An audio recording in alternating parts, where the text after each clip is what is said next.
This channel does not promote any violent, harmful, or illegal activities. All content provided by this channel is meant for an educational purpose only. এবার একটু বেহালার দিকে নজর রাখা যাক। গতকালই দেখিয়েছিলাম যে কিভাবে রাজনীতির পারদ চড়ছে বেহালার শখের বাজারে। তৃণমূল এবং বিজেপি একে অপরের বিরুদ্ধে অভিযোগ পাল্টা অভিযোগ করছে, ভাঙচুরের অভিযোগ করছে। লাস্টে তো বিজেপির যে সভামঞ্চ ছিল সেই সভামঞ্চে আগুন লাগিয়ে দেওয়ারও অভিযোগ উঠল তৃণমূলের বিরুদ্ধে। বিপ্লব দেবের সভার পরে বিজেপির সভামঞ্চে আগুন ভাঙচুর। সকালেও আজ তার ছড়িয়ে ছিটিয়ে রয়েছে তাণ্ডবের চিহ্ন। ভেঙে চুরে পড়ে রয়েছে চেয়ার। বিজেপির সভাস্থলের 500 মিটারের মধ্যে তৃণমূল কাউন্সিলর সুদীপ কোল্লের উদ্যোগে ব্যাডমিন্টন টুর্নামেন্ট চলছিল। সেই সময় পরিবর্তন সংকল্প সভা চলছিল বিজেপি। কস্ট কে কস্ট দিয়েই বিট করো with Great Eastern Trading Companies cost to cost offer. Cost to cost মানে সমস্ত টপ ব্র্যান্ডের TV, fridge, AC, washing machine একদম কস্ট প্রাইসে, সাথে 0% ডাউন পেমেন্ট, 2 ইএমআইস অফ আর 36 মান্থস ইএমআই। সিরিয়াসলি? হ্যাঁ, সঙ্গে 26,000 টাকা অবধি ক্যাশব্যাকও। রিপাবলিক ডে শপিং এর পারফেক্ট টাইম এটাই boss. Great Eastern, we serve you the best. তখনই সাউন্ড নিয়ে দুপক্ষের মধ্যে বচসা হয়, আর সেখান থেকে উত্তপ্ত হয় পরিস্থিতি। চলে ভাঙচুর, আগুন লাগানো হয় বিজেপির সভামঞ্চে। ঘটনা একে অপরের বিরুদ্ধে অভিযোগ করছে।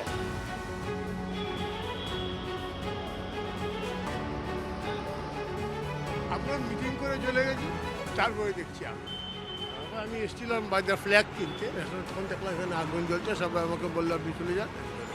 আমাদের যে এখন রাজনৈতিক যে শাসক দলের লোকেরা এসে তো জানে, বিজেপি লোকরা এসে যাবে, ওদের বিজেপি সাহস আছে গিয়ে এখানে সমস্যা তৈরি করে। আমরা কয়টা লোক যাবে এখান থেকে মিটিং করতে গিয়ে ওদের গিয়ে সমস্যা তৈরি করে ওরা। আমি যেটা শুনেছি ওরা পুরো এই মাইকটাকে একটু সাউন্ড কমাতে যেহেতু একটা মিটিং চলছে, বাইরের নেতা এসছে সাউন্ড কমাতে, সেটা আমি শুনেছি। আমি নিজেও যাইনি, আমি তো স্টেজেই ছিলাম।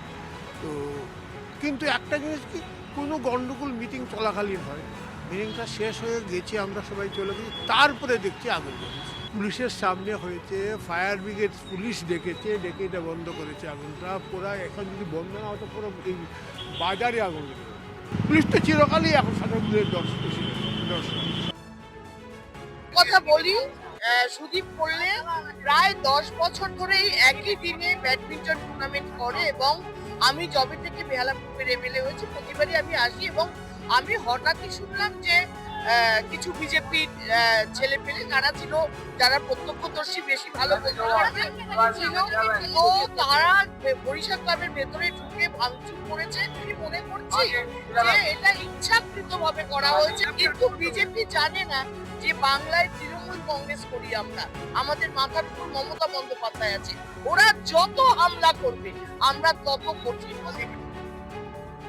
আমরা যে ভোটমুখী রাজ্যে আছি হয়তো এটাই তার প্রমাণ। গতকাল রাতে এই মঞ্চে সভা করার কথা ছিল ত্রিপুরার প্রাক্তন মুখ্যমন্ত্রী বিপ্লব দেব এবং শুভেন্দু অধিকারী। অদূরেই তৃণমূল কাউন্সিলরের নেতৃত্বে চলছিল ব্যাডমিন্টন টুর্নামেন্ট।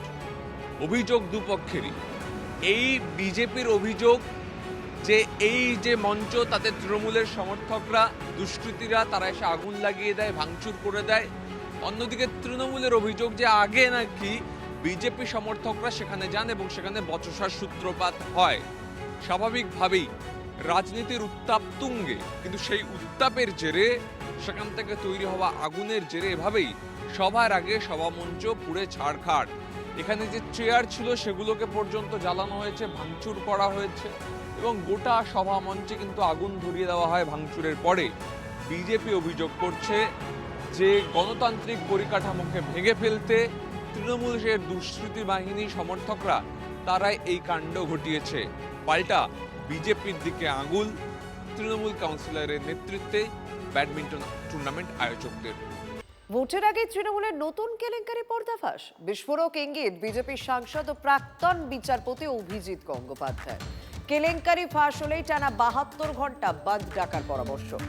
রাষ্ট্রপতি শাসন জারি না হওয়া পর্যন্ত আন্দোলন হোক, মন্তব্য বিজেপির সাংসদ অভিজিৎ। আমার ব্যক্তিগত অভিমত, এই সরকারকে আর একদিনও থাকতে দেওয়া উচিত নয়, কিন্তু যদিও আইনগতভাবে তারা রয়ে যাচ্ছে, তবে আমি আশা করি কিছু কেলেঙ্কারি এর মধ্যেই ফাঁস হবে।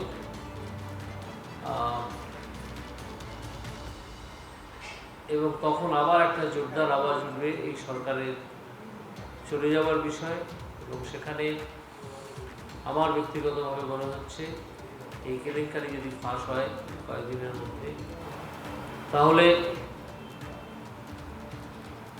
আমার মত এই, যেটা আমি প্রকাশ করেই দিচ্ছি, যে টানা 72 ঘন্টা বন্ধ ডাকা উচিত সারা পশ্চিমবঙ্গে, এবং যতক্ষণ না এই সরকার পদত্যাগ করছে, সরকারের মুখ্যমন্ত্রী পদত্যাগ করছেন, পদত্যাগপত্র জমা দিচ্ছেন রাজ্যপালের কাছে, এবং পশ্চিমবঙ্গে রাষ্ট্রপতি শাসন জারি হচ্ছে, ততক্ষণ আমাদের বিক্ষোভ চলা উচিত। খুব শিগগিরই একটা কেলেঙ্কারি উদ্ঘাটিত হতে পারে। যদি তা হয় তাহলে আমাদের শুধু 72 কেন 144 ঘন্টার বন্ধ রাখতে হতে পারে, সেটাই। হ্যাঁ, আমি ক্লু পেয়েছি, আমি অপেক্ষা করছি। এটা কিভাবে ডিসক্লোজ করা যায় আমার হাতে সেটা নেই এখনো, একটু সময় লাগবে। আর যদি ডিসক্লোজ না হয় তাহলে আদালতেই দেখা হবে। সেটা কি শিক্ষা সংক্রান্ত? না, শিক্ষা সংক্রান্ত না। মানে আরো একটা দুর্নীতি ভোটের আগে ফাঁস হবে আপনি বলছেন? দুর্নীতিটা হয়ে আছে, তার খবর ফাঁস হবে, আপনি সামনে হতে পারে, সেটা আমি এখনই বলতে পারছি না কে সামনে আনবে। সামনে নাও আসতে পারে আদালতের কারণে,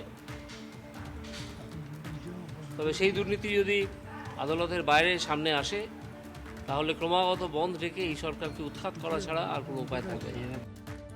আমি জানি না কি কি বলছেন বড় কেলেঙ্কারি, উনি আবার সব জানতা মানুষ, আমার বাবা অত জ্ঞান নেই, সুতরাং একেই তো এই জ্ঞানদার চোটে অস্থির। তারপরে ওনার জ্ঞানের কাছে আমি বলতে পারবো না, উনি হয়তো জানেন কি একটা বড় কিছু হবে। উনি মাঝে মাঝে নানান রকম কথা বলেন, সেটা এদিকেও হয় ওদিকেও হয়, সেটা আমি জানি না। না, আমি জানি না বন্ধ মানে কি বন্ধ করবেন, উনি বন্ধ করবেন জানি না, যে কত শক্তি কি না আমার জানা নেই। আর উনি তো বিচারপতি ছিলেন, তা উনি জানেন যে রাষ্ট্রপতি শাসনটা কখন হয়। অভিজিৎ গাঙ্গুলি যেহেতু একজন সাংসদ এবং এক্স জাস্টিস, স্বাভাবিকভাবে তার কাছে নিশ্চয়ই কোনো গুরুত্বপূর্ণ খবর আছে, সেটা সময় এলেই বোঝা যাবে। আপাতত আমি তো বুঝতে পারবো না, ওনার সাথে কথা বলে হয়তো বুঝতে পারবো।